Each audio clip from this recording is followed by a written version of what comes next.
عاسیفای غاوڵاتیەکی کاکەیە و دانیشتووی هەڵەبجەیە ئەو خۆشحاڵە بۆ یەکەم جار دوای دوایین ڕاپرسیەکانی عێراق خۆی وەک کاکەیی تۆمار دەکات. ئەو دەڵێ ئەوان خاوەن ئاینی خۆیان و لە ڕابردوودا بە موسڵمان تۆمار کراون.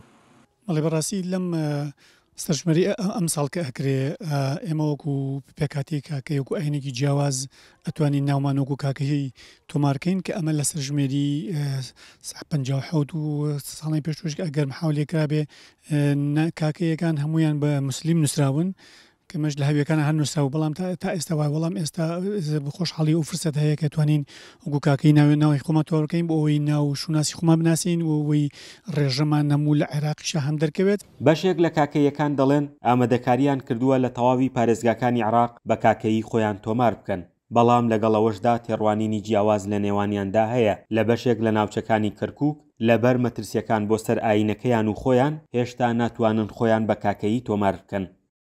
هەرچەندە سەکارتی نیشتیمانیە و بەپێی ئەوەی ئاینی لەسەر نییە، بەڵام ئێمە لە ڕابردووە بە مسلیم تۆمار کرابووین. ئەمانەوێ ئەمە جارێکی تر دووبارە نەبێتەوە. ڕاستە لە 57 و لە دوای ئەوەشکە هەر سەرژمێریە کرابێ کاکەیەکان بە ئیسلام تۆمار کراون و داوا لە ئەنجومەنی نوێنەری کاکەیەکان لە ئەنجومەنی پارێزگای کەرکووکۆم کە تەسریحی با بۆ کاکەیەکان با لە حەقلی خێزانیە با کاکەیی بنووسرێت و ئەمە بۆ ئەوە نییە کە جیاکاری بکرێت بۆ ئەوەیە کە ڕێژەی پێکاتەکان لە هەموو عێراقا بزانرێت.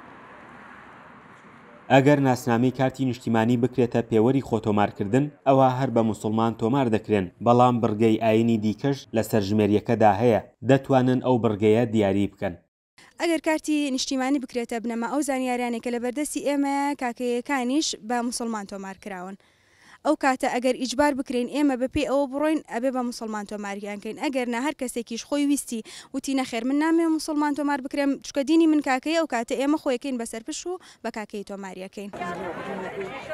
ژمارەی کاکەیەکان لە هەرێمی کوردستان و عێراق نزیکەی 200,000 هاوڵاتیە. بنکەی پیرۆزی کاکەیەکان لە عێراق و هەرێم لە گوندی هاوارە کە دەکەوێتە پارێزگای هەڵەبجەوە. فەرحان هەورامانی، دەنگی ئەمریکا، هەڵەبجە.